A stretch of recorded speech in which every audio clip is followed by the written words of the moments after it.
त्यानंतर होईलच प्रेम मालिकेच्या आजच्या भागामध्ये आपण पाहत आहोत की आता नंदिनी डॉक्टरांसमोर उभी असते आणि तेव्हा ती डॉक्टरांना विचारत असते, काय झालं डॉक्टर? तेव्हा डॉक्टर म्हणत असतात, हे बघा तुमचा काहीतरी गैरसमज झाला आहे. म्हणजे मला नाही समजलं. अहो हो, गैरसमज झाला आहे. आणि तो गैरसमज म्हणजेच की हे बघा, तुम्हाला वाटतंय तुम्हाला कोरडी उलटी झाली, पण ती कोरडी उलटी तुम्ही प्रेग्नेंट असल्याने नाही, तर तुम्हाला पित्त झाला आहे आणि त्यामुळे तुम्हाला ती कोरडी उलटी झाली आहे. It's okay. असं होतं कधी-कधी. तुम्ही एवढं मनावर घेऊ नका. तेव्हा नंदिनी म्हणत असते, "हो, ते सगळं ठीक आहे. पण मला एक गोष्ट सांगा." डॉक्टर म्हणतात, की "तुम्ही आत्ता बाळाचा विचार करताय का?" त्यावर नंदिनी म्हणत असते, "हो, आम्ही तर खरं तर बाळाचा विचार करतच आहोत." म्हणजे मला एक गोष्ट सांगू का मी तुम्हाला डॉक्टर? माझे मिस्टर तर फारच उत्सुक आहेत. त्यांनी जेव्हापासून मला उलटी झाली ना, तेव्हापासून तर त्यांना फार आनंद झाला आहे. त्यावर डॉक्टर म्हणत असतात, "ठीक आहे ना." त्यावर नंदिनी म्हणत असते, "त्याचं काय आहे ना, मी वजनसुद्धा कमी करण्याचा प्रयत्न करते, म्हणजे माझ्या प्रेग्नन्सीमध्ये काही अडचणी येऊ नयेत म्हणून." त्यावर डॉक्टर म्हणत असतात, "हे बघा, तुमच्या वजनाचा काही इश्यू नाही आहे. तुम्ही पाहिजे तेवढ्या जाड वगैरे नाही आहे आणि किंवा फॅटी पण नाही आहे. तरी तुम्हाला पाहिजे असेल, तर तुम्ही बाळाचा विचार करत असाल, तर आपण काही बेसिक टेस्ट करून घेऊया का?" तेव्हा नंदिनी म्हणत असते, "हो चालेल ना." असं म्हणून आता नंदिनीच्या टेस्ट करण्यासाठी डॉक्टर तिला घेऊन जातात. दुसऱ्या बाजूला आता इकडे काव्या अनिशाला घट्ट मिठी मारत असते. पण अनिशा मात्र तिला बाजूला ढकलते आणि ती तिला म्हणत असते, "काय चाललंय काव्या तुझं हे? अगं, तू तुझ्या ध्येयापासून किती लांब गेलीस. अगं, तुझ्या हातामध्ये हे IASचं पुस्तक असण्याऐवजी तुझ्या हातामध्ये हा लग्नाचा चुडा आहे. ठीक आहे, तू लग्न केलेस, मान्य आहेस, तू बरीच सुखात आहेस संसारामध्ये, आनंदात आहेस, तू सुखाचा संसार करतेस. पण ती काव्या कुठे? जी काव्या हे IASचं पुस्तक घ्यायची, त्या काव्याने हातामध्ये बांगड्या भरल्यात. असू देत ना. अगं, मी अभ्यास करत असताना कुठे ती काव्या मोहिते, जी काव्या इथे स्वतःच्या मोबाईलबरोबरच माझासुद्धा फोन स्विच ऑफ करून ठेवायची. बोल ना काव्या." हे अनिशेचे तिला विचारलेले प्रश्न असतात. त्याच वेळेला आता इकडे आपण पाहतो की दुसऱ्या बाजूला नंदिनीला आता नंदिनीचे जे काही टेस्ट करायचे आहेत त्यासाठी सॅम्पल घेतलेले असतात आणि तेव्हा नंदिनीला असं सांगण्यात आलेलं असतं की हे बघा, तुम्ही काळजी करू नका. तेव्हा नंदिनी म्हणत असते, रिपोर्ट्स वगैरे कधी येतील? त्याच वेळेला डॉक्टर म्हणत असतात, हे बघा, रिपोर्ट्स येतील उद्या. तेव्हा नंदिनी म्हणत असते, बरं ठीक आहे, पण काही प्रॉब्लेम तर नसेल ना? त्यावर डॉक्टर म्हणत असतात, हे बघा, काही प्रॉब्लेम असू शकतो किंवा नसू शकतो, हे मी तुम्हाला रिपोर्ट्स आल्यावरच सांगेल. पण तुम्ही अजिबात काळजी करू नका, होईल सगळं काही व्यवस्थित. असं सुद्धा आता इकडे ती बोलत असते. तर इकडे नंदिनी हॉस्पिटलमध्येच असते. तेव्हाच जीवाचा आता तिला फोन येतो. आता जीवाचा तिला फोन आल्याबरोबर इकडे तो विचारत असतो, काय झालं, भेटलीस का डॉक्टरांना? डॉक्टर काय म्हणाल्या? ह्या सगळ्या गोष्टी तो तिला विचारत असतो. त्याच वेळेला आता इकडे नंदिनी म्हणत असते, अहो जीवा थांबा जरा, मी आता हॉस्पिटलमध्येच आहे, अजून तरी मी घरी पोहोचले नाही आहे आणि जे काही होईल ते मी तुम्हाला सगळं काही सांगण्याचा प्रयत्न करेलच ना. असं सुद्धा आता इकडे ते बोलत असतात. तर इकडे दुसऱ्या बाजूला आपण पाहतो, जीवाला नंदिनीचा आवाज थोडासा जरा विचित्रच वाटतो आणि त्यामुळे तो तिच्याशी फारसं काही तेव्हा फोनवर बोलत नाही, तरी थोडासा विचारतच असतो. तर इकडे आता अनिशा आणि काव्या ह्या दोघींचाही सीन इथे बराच वेळ त्यांनी खेचला आहे बरं का. तर आता आपण पाहतो की अनिशा काव्याला म्हणत असते, काव्या, तुला एक गोष्ट लक्षात येते का? अगं, मान्य, तू रील्स बनवतेस आणि तुझ्या रील्सला 90,000 लाईक्स येत आहेत. त्या आनंदात तू आहेस आणि त्याहूनही सगळ्यात महत्त्वाची गोष्ट ही आहे की तुला असं वाटतं की तू पार्थ जिजूला किचनमध्ये स्वयंपाक करायला लावला आहेस. त्यांनी आज पार्थ जिजूंनी किचनमध्ये उभा राहून स्वयंपाक केला आहे. पण काव्या, तुझ्या एक गोष्ट लक्षात येते का? अगं, ते ऑफिस सांभाळून सगळं काही करतायत, ऑफिस सांभाळतायत आणि त्यानंतर किचनमध्ये येऊन तुझ्यासाठी स्वयंपाक बनवत आहेत, पदार्थ बनवत आहेत. ते त्यांच्या करिअरकडे अजिबात दुर्लक्ष करत नाही आहेत काव्या. ही गोष्ट तुझ्या लक्षात येत नाही का? असं सुद्धा आता इकडे अनिशा तिला म्हणत असते. तेव्हा ती म्हणत असते, हो अनिशा, मला कळतंय सगळं. नाही, तुला काहीही कळत नाही. तुला जर ह्या सगळ्या गोष्टी कळत असत्या ना, तर तू आज लग्नानंतरचे दिवस अशा पद्धतीने घालवले नसतेस. ही गोष्ट तुला अजिबात कळत नाही. असं सुद्धा अनिशा म्हणत असते. अगं, काव्या तुझ्या लक्षात येतंय का? अगं IAS व्हायचं तुझं स्वप्न आहे आणि ते स्वप्न कुठे गेलं? तू नेहमीच अभ्यासाच्या बाबतीत किती आणि किती पॉझिटिव्ह आहेस हे मला सांगायला नको आहे का? तेव्हा काव्या म्हणते, हे बघ अनिशा, माहिती मला लग्न झाल्यापासून माझं अभ्यासाकडे थोडंसं दुर्लक्ष झालं आहे आणि तू एक्झाम पास झालीस, तुला इंटरव्ह्यूसाठी बोलवले, ह्या सगळ्या गोष्टींमध्ये मला आनंदच आहे. तेव्हा अनिशा म्हणत असते, हो काव्या, माझ्याबद्दल तुला आनंद होणारच आहे, त्यात काही वादच नाही. पण तुझ्या एक गोष्ट लक्षात येते का? हे सगळं तुझ्या बाबतीत सुद्धा व्हायला हवंय. लग्न झालं म्हणून स्वप्न बाजूला ठेवू नकोस. अगं IAS होण्यासाठी लग्नाच्या अगोदर काय काय केलंयस ही गोष्ट तू विसरलीस का? लग्न होऊन अगदी मोजकेच दिवस झालेले आहेत आणि तरीसुद्धा तू तू तुझ्या स्वप्नाकडे दुर्लक्ष करतेस काव्या. हे बघ, ह्या सगळ्या गोष्टी खूप खूप जास्त चुकीच्या आहेत, असं सुद्धा आता इकडे ती बोलत असते. वा अनिशा म्हणत असते, अगं मला ती काव्या हवी आहे, जी काव्या ध्येय, चिकाटी आणि त्याचबरोबर करिअरला, अभ्यासाला आणि सगळ्यात जास्त म्हणजे शिक्षणावर फोकस करणारी काव्या मला पाहायची आहे. ही काव्या मला नाही पाहायची जी काव्या मुळूमुळू रडेल, जी काव्या रील्स बनवून त्यावर खूप लाईक्स आले तर हसल. ती काव्या मला नकोय, असं सुद्धा आता इथे ती बोलू लागते. त्याचबरोबर दुसऱ्या बाजूला आपण पाहतो की जीवा आता नंदिनी समोर बसलेला असतो. नंदिनीने आतापर्यंत तरी जीवाला फारसं काही सांगितलेलं नसतं. आता जीवा म्हणत असतो, सांग ना नंदिनी, काय झाले? सगळं काही ठीक आहे ना? तुला सांगू, मला तर ऑफिसमध्येच आता असं वाटत होतं की मी कधी एकदाच घरी जाईल आणि कधी एकदाच घरातील सर्वांना ओरडून ओरडून सांगेल. त्यावर नंदिनी म्हणत असते, हे बघा जीवा, तुम्हाला जे काही डॉक्टरांनी सांगितले ना, मी ते सगळं तुम्हाला सांगते. म्हणजे डॉक्टरांनी असं सांगितलं की तुम्हाला पित्ताचा त्रास झाला आहे, ॲसिडिटी झाली, त्यामुळे तुम्हाला ते सगळं काही होतं आहे. तुम्ही प्रेग्नेंट वगैरे नाही आहात, पण तुम्ही जीवा काळजी करू नका. आता मी काही टेस्ट करून आले आहेत, त्याचे रिपोर्ट्स उद्या येणार आहेत आणि त्याहूनही सगळ्यात महत्त्वाची गोष्ट डॉक्टरने असंही सांगितलं आहे, तुम्ही बाळाचा विचार करताय तर चांगलीच गोष्ट आहे, पण तुम्ही एवढं खचून जाऊ नका बरं, असं सुद्धा आता इकडे नंदिनी जीवाला म्हणत असते. त्याच वेळेला आता इकडे जीवा म्हणत असतो, असू दे नंदिनी, पण ह्या सगळ्या गोष्टीची तू काळजी अजिबातच करू नकोस. तेव्हा नंदिनी म्हणत असते, नाही जीवा, मी अजिबात काळजी करत नाही. पण आता जीवा म्हणत असतो, पण खरं सांगू का नंदिनी, मी तर ना सुंदर अशी कविता करून ठेवली होती आणि तीच कविता मी इथे आता सगळ्यांना ऐकवणार होतो. तू आई आणि मी बाबा, पण मी असू दे, ती कविता उद्या रिपोर्ट्स आल्यानंतर मी ती कविता सगळ्यांना ऐकवणार आहे. अशी समोर त्या बाळाची आई आणि त्यानंतर इथे बाजूला त्याचा बाळाचा होणारा बाबा, असं सुद्धा आता इकडे तो म्हणत असतो. तेव्हा नंदिनी त्याला म्हणत असते, हो जीवा, हो, खूप जास्त आनंदात आहात तुम्ही, माहिती आहे मला, पण नका काळजी करू. उद्या रिपोर्ट्स आले ना तर सगळा काही हा जो काही आनंद आहे ना तो तर आनंद दिसणारच आहे, त्यामुळे तुम्ही अजिबात काळजी करू नका, असं सुद्धा आता इकडे ती बोलत असते. तर आता प्रेक्षकांनो, इकडे दोघांनीही घट्ट अशी मिठी मारलेली असते. आता अनिशाचं बोलून तर झालेलं असतं, पण काव्याचा टर्न असतो बरं का. काव्या अक्षरशः तिच्यासमोर इथे मान खाली घालूनच उभी असते. तिला तर काय बोलावं आणि काय नाही हे समजतच नसतं.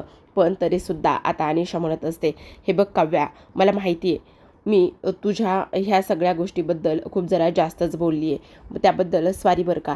पण हे बघ काव्या, मला असं वाटतं एक मैत्रीण म्हणून, कारण आत्तापर्यंत आपण सगळ्या गोष्टी इथे सोबत केलेल्या आहेत आणि सोबत आपण सगळं केलं आहे, त्यामुळे मला हे तुला सगळं काही सांगायचं आहे.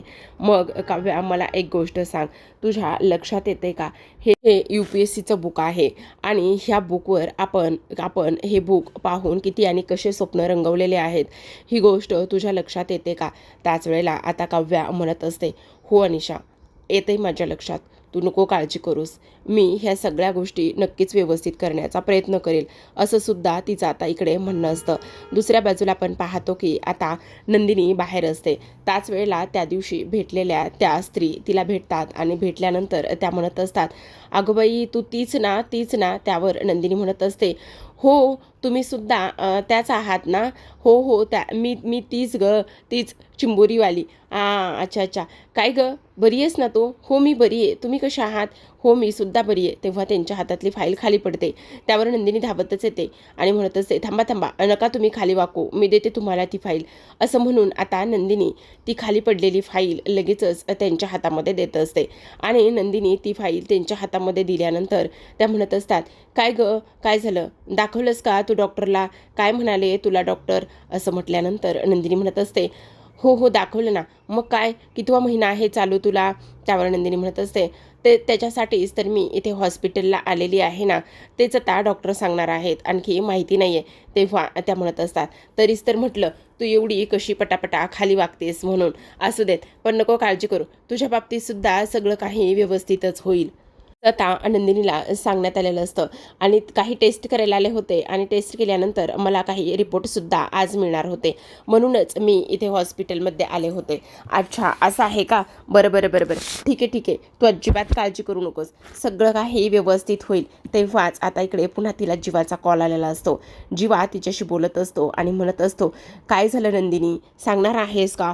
अगं इकडे ऑफिसमध्ये थांबून थांबून आणि असं बसून बसून माझा जीव नाकीनऊ आलेत गं. कधी एकदाची मला आनंदाची बातमी समजते आणि कधी एकदाचं सगळं काही होतंय याचीच मला आशा लागली. तेव्हा नंदिनी म्हणत असते, जीवा किती तो उतावळीपणा, थांबा जरा, होईल सगळं काही ठीक. आता रिपोर्ट्स येतील ना? तर लगेच आता थोड्या वेळात नंदिनीच्या हातामध्ये रिपोर्ट्स येतात. नंदिनी तिथेच बाहेरच बसलेली असते आणि जेव्हा नंदिनी ते रिपोर्ट्स पाहते, आता नंदिनी ते रिपोर्ट्स पाहिल्यानंतर तिला खूपच मोठा धक्का बसतो आणि धक्का बसल्यानंतर आता इकडे नंदिनीला डोळ्यामध्ये पाणीसुद्धा आलेलं असतं, कारण रिपोर्ट्सच तसे आलेले असतात. तर इकडे दुसऱ्या बाजूला आपण पाहतो की काव्या आता रात्री झोपलेली असते आणि काव्या झोपल्यानंतर जेव्हा ती अनिशानं बोललेलं ते सगळं स्वप्न तिला पडतं. ह्या हातामध्ये UPSCचं बुक असायला हवं, तर ह्या हातामध्ये हा हिरवा चुडा आहे. मग मला सांग काव्या, तू ह्या हातामध्ये हिरवा चुडा भरलेला आहेस, मग तुझी स्वप्न, त्याचबरोबर रील्स बनवून लाईक्स घेतेस, ह्या सगळ्या गोष्टी आता इकडे ती बोलत असते आणि तेव्हा लगेच आता काव्याला इथे जाग येते आणि काव्या उठून बसते आणि उठून बसल्यानंतर पुन्हा पुन्हा तिला तेच अनिशाचं सगळं काही बोलणं आणि त्या सगळ्या गोष्टी आता इकडे आठवू लागलेल्या असतात. आता लगेचच काव्या उठून बसते. उठून बसल्यानंतर काव्याचं डोकं फार जास्त जड झालेलं असतं. सकाळ झालेली असते आणि सकाळी नंतर मात्र खूप उशीरसुद्धा झालेला असतो तिला उठण्यासाठी. त्याच वेळेला आता इकडे डोक्याला धरून बसल्यानंतर पार्थ धावतच येतो. पार्थने तिच्यासाठी गरमागरम आलं घालून चहा बनवून आणलेला असतो, तर स्वतःसाठी कॉफी आणलेली असते. तेव्हा तो म्हणत असतो, काय हे, आज तुम्ही खूपच उशिरापर्यंत झोपलात, काय झालं? तिकडे अनिशाकडे खूप यायला उशीर झाला, तिकडे बहुतेक बराच दंगा वगैरे केल्या वाटतं तुम्ही, त्यामुळेच तुम्हाला इकडे एवढा उशिरापर्यंत झोप आली. काय झालं काव्या, काही टेन्शन आहे का? सांगा ना काय झालं, तुम्ही मला सांगणार नाही आहात का? काव्या, बोला ना काव्या. पण काव्या काहीच बोलत नसते. काव्या बोला, काव्या काय झालंय? काव्या मात्र एकही शब्द, एकही अक्षर तोंडातून काढत नसते. त्याच वेळेला आता पार्थ म्हणत असतो, अच्छा अच्छा, बरं नाही सांगायचं आहे ना तुम्हाला, म्हणजे मला असं वाटतंय की खारुताई आणि तुम्हा दोघांचं काहीतरी सिक्रेट आहे, असंच ना? असं म्हणून आता काव्या तरीसुद्धा काही बोलत नसते. त्याच वेळेला पार्थ आता इकडे तिच्या डोक्याला हात लावून पाहतो, गळ्याला हात लावून पाहतो, तर काव्याला ताप भरलेला असतो. आणि काव्याला ताप भरल्यानंतर पार्थ म्हणत असतो, काव्या हे काय, तुम्हाला तर ताप आलाय? आई आई आई असं म्हणता क्षणी काव्या चक्कर येऊन पडते. आई बघ काव्याला काय झालंय, आई बघ काव्याला काय झालंय, असं पार्थ जोरात ओरडतो. आणि त्याच वेळेला आता इकडे आपण पाहतो की नंदिनीसुद्धा आता रिपोर्ट्स घेऊन घरी आलेली असते. सकाळी सकाळीच ती रिपोर्ट्स आणायला गेलेली असते आणि समोर मानिनी उभी असते. मानिनी फोनवरती बोलत असते. आता मानिनीचं फोनवरचं बोलणं असं असतं की बाबांनो, मुलांनो, काही लपून ठेवू नका, सगळं काही तुमच्या आईवडिलांना सांगत जा, सगळ्या गोष्टी शेअर करत जा, म्हणजे कसं पुढे जाऊन काही प्रॉब्लेम व्हायला नको. आता लगेचच इकडे नंदिनी मानिनीला विचारते, काय झालं आई, सगळं काही ठीक आहे ना? हो गं बाई, सगळं ठीक आहे. काल तुला उलटी झाली आणि आज बघ ना काव्याला कसलं तरी टेन्शन आलं आहे आणि तिनं तापच भरला आहे, त्यामुळे पार्थ तिला हॉस्पिटलमध्ये घेऊन गेला आहे, असं सांगण्यात येतं. तर आता दुसऱ्या बाजूला आपण पाहतो, पार्थ जेव्हा हॉस्पिटलमध्ये काव्याला घेऊन येतो तेव्हा डॉक्टर म्हणत असतात, हे बघा इथे मिसेस देशमुखने म्हणजेच काव्या देशमुखने कसलं तरी टेन्शन घेतलं आहे, बहुतेक त्यांना कसलं टेन्शन कोणालाही कळत नाही, पण आपण त्यांच्या काही टेस्ट करून घेऊयात असं म्हणून आता पार्थ आणि काव्या तिथून निघून येतात. आता इकडे दुसऱ्या बाजूला आपण पाहतो नंदिनीला तो जीवाचा चेहरा आणि त्याच्या चेहऱ्यावर आल्याला तो आनंद, मला बाबा व्हायचंय, तुला आई व्हायचंय, मग बघ ना आता आई आणि बाबा होणार आहोत, मग मी सगळ्यांना ओरडून सांगणार आहे की मी बाबा होणार आहे, तू आई होणार आहेस, छोटी नंदू घरात येणार आहे, ह्या सगळ्या गोष्टी मी इथे सांगणार आहे. आता नंदिनी बेडरूममध्ये असते आणि डोळे पुसत असते, रडत असते. तेव्हाच तिच्या हातामध्ये ते रिपोर्ट्स असतात. आता रिपोर्ट्स घेऊन ते सगळं बोलणं तिला आठवत असतं. तेवढ्यातच तिथे आता लगेचच जीवा येतो. आता जीवा आल्याबरोबर त्याने जेवणाचं ताट हातामध्ये आणलेलं असतं आणि तो म्हणत असतो, काय हे नंदिनी, तू जेवली नाही आहेस? आईनं खाली सांगितलं की नंदिनी जेवली नाही आहे म्हणून, सगळं काही ठीक आहे ना? अगं घे ना, थोडंसं खाऊन घे. मला तर असं वाटतंय बाहेर रिपोर्ट करायला गेली होतीस, मस्त पाणीपुरीवर ताव मारला असशील, बरोबर की नाही? तेव्हा नंदिनी म्हणत असते, काय हे जीवा, नाही गं, सॉरी, मला माहिती ना तू नाही खाणार, पण उगाचच मस्करी केली, असं सुद्धा आता इकडे तो बोलत असतो. त्याच वेळेला आता इकडे तो म्हणत असतो, बरं ठीक आहे, चल थोडंसं खाऊन घे बरं. तेव्हा नंदिनी म्हणते, नाही जीवा, नकोय मला. अगं नकोय कसं, खाऊन घे ना थोडंसं. आणि काय गं, मग आता खाल्लं ना ताकद पण पाहिजे, आणि त्याहूनही सगळ्यात महत्त्वाची गोष्ट म्हणजे आता रिपोर्ट्स आलेत ना, मग आता उद्या सगळेजण डायनिंग टेबलवर असतील आणि सगळ्यांना त्या सगळ्या गोष्टी मी व्यवस्थित समजावून सांगत असणार आहे. ही गोष्ट तुझ्या लक्षात येते का? तेव्हा नंदिनी जीवाकडे पाहते आणि लगेचच तिच्या डोळ्यामध्ये पाणी असतं. पण जीवा म्हणत असतो, इट्स ओके नंदिनी, नको रडूस, घे बरं, हा घास खाऊन घे बरं. असं म्हणून तो आता ताटातला एक घास मोडतो आणि नंदिनी समोर धरतो आणि म्हणत असतो, हा एक घास आपल्या छोट्या नंदूचा किंवा बाळाचा. असं म्हटल्याबरोबर आता नंदिनी पुन्हा जीवाकडे बघते आणि पुन्हा तिचे जास्त डोळे भरून आलेले असतात. तेव्हा लगेच जीवा म्हणत असतो, काय झाले नंदिनी? हातातलं ताट तो बाजूला करतो आणि तेव्हा नंदिनी लगेच रडायला लागते आणि जीवाच्या मिठीत शिरून पुन्हा रडत असते. तेव्हा जाऊन कुठेतरी जीवाला समजतं की काहीतरी मेजर प्रॉब्लेम आहे, म्हणजे रिपोर्ट आलेत आणि रिपोर्ट आल्यानंतर हे सगळं काही झाले. नंदिनी काय झाले? तू म्हटली ना रिपोर्ट नाही आले, मग रिपोर्ट तर आलेत का? तेव्हा नंदिनी म्हणत असते, हो रिपोर्ट आलेत, आणि असं म्हणून पुन्हा ती रडायला लागते. आता असं वाटतंय की जीवा ते रिपोर्ट वाचत असेल आणि त्यानंतर त्याला ती गोष्ट समजलेली असेल. दुसऱ्या बाजूला आपण पाहतो की आता इकडे काव्या जी आहे ना, ती इकडे पार्थच्या मिठीत बसलेली असते आणि आता पार्थ तिला विचारत असतो, काव्या काय झालंय, मला खरं खरं सांगा, तुम्ही कसलं टेन्शन घेतलंय का? कसलं टेन्शन झालंय सांगा ना मला. आपलं सगळं काही एकच आहे ना दोघांचं पण. मग साथ नाही छोडना, हात नाही छोडना, असं म्हणत असतानाच आता काव्या मात्र काहीच बोलत नाही. तर आता लगेच आता काव्या उठून बसते आणि म्हणत असते, देशमुख, मला खूप टेन्शन आले, मला तुम्हाला काहीतरी सांगायचंय, मला तुमच्याशी थोडंसं बोलायचंय. म्हटल्याबरोबर आता पार्थ म्हणत असतो, काय झालं ते तरी सांगा. खरं सांगते देशमुख, बघा मी ना काल अनिशाकडे गेले होते. अनिशा ना एक्झाम पास झाली, तिला इंटरव्ह्यूसाठी बोलवले. ही गोष्ट मला खूप आनंदली, म्हणजे मला ह्या सगळ्या गोष्टीचा फार आनंद झाला आहे. पण एक गोष्ट तुमच्या लक्षात येते का? अनिशाने माझी कानउघडणी केली. म्हणजे बघा ना, सगळ्यात महत्त्वाची गोष्ट म्हणजे तिने मला असं सांगितलं की तुझ्या ह्या हातामध्ये चुडा असण्याऐवजी UPSCचं पुस्तक असायला हवं होतं. लग्न झाल्यापासून तू फक्त रील्स बनवतेस. आणि तुम्हाला गोष्ट सांगू का, तिचं हे बोलणं काही चुकीचं नाही आहे, तिचं ते बोलणं अगदी बरोबर आहे. मी अभ्यासाकडे खरंच दुर्लक्ष केलं आहे का लग्न झाल्यापासून? खरं सांगू का पार्थ तुम्हाला, हे लग्न झाल्यानंतरचे हे सुखद दिवस, ह्या सुखद गोष्टी, हे सुखद अनुभव, हे सगळं काही मी जगत होते, अनुभवत होते आणि त्यामुळे मला फार जास्त आनंद होत होता आणि मला ते अनुभवायचं होतं. पण जेव्हा अनिशाने मला ह्या सगळ्या गोष्टी सांगितल्यात ना, तेव्हा मात्र मला तिचं ते म्हणणं आणि त्या सगळ्या गोष्टी पटायला लागल्यात. मी खरंच माझ्या अभ्यासाकडे आणि माझ्या स्वप्नाकडे दुर्लक्ष करते का पार्थ? नाही, मी अशी नाही आहे. मला IAS व्हायचं आहे, मला अभ्यास करायचा आहे, मला ते लाईफ जगायचं आहे. असं म्हटल्यानंतर काव्या रडायला लागलेली असते. पार्थ हा तिच्याकडे पाहतोच. तेव्हा काव्या म्हणत असते, देशमुख तुम्हाला माहिती ना, माझा हा निडरपणा, त्याचबरोबर माझ्यामध्ये असलेली अभ्यासूवरती आणि त्याचबरोबर मी एवढं शिक्षणाबाबतीत किती जास्त ठीक आहे, ही गोष्टसुद्धा तुम्हाला माहिती ना. मग त्या सगळ्या गोष्टी बघूनच तुम्ही माझ्या प्रेमात पडला होतात ना पार्थ. मग मला सांगा ना, मी अशी कशी वागू शकते? मी माझ्या अभ्यासाकडे कसं काय दुर्लक्ष करू शकते? त्यावर पार्थ तिच्याकडे बघतो आणि म्हणत असतो, काव्या प्लीज शांत व्हा. किती किती रडताय, किती त्रास करून घेताय स्वतःला, हे बघा त्रास करून घेऊ नका.